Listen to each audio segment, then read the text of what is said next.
का हो मलकिन? अरे आवाज चला घुमा दे।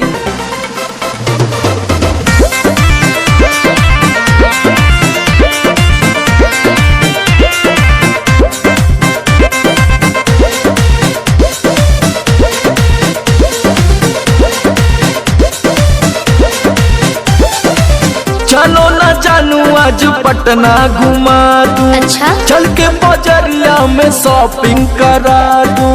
बाबू ना सुनो, क्या बात है? चलो ना जानू आज पटना घुमा दूं। चल के बजरिया में शॉपिंग करा दूं। चढ़ब न फेरू सफरिया पिया, काले से उठे दरदिया पिया, अरे? कमरिया पिया, कमरिया पिया, भइल बालक के ककरिया पिया, कमरिया पिया, कमरिया पिया, भइल बालक के ककरिया पिया। अरे तो बरियार फौजियत हो गई।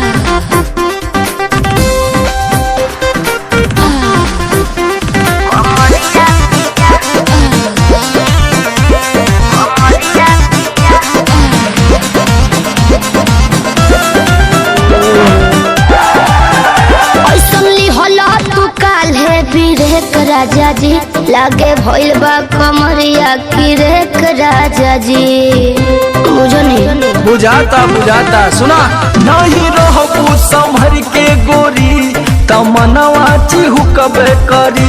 जति जोश में खो देबू होश कमरिया मुरुकबे करी।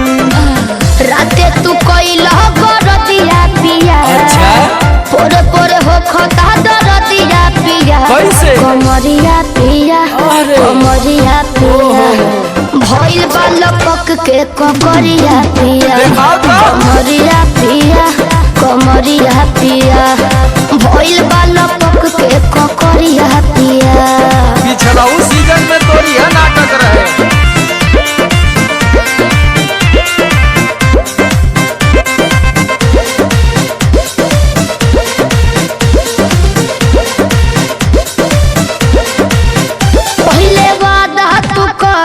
आशीष पिया हो, कौन करब ना वो साजिश पिया हो।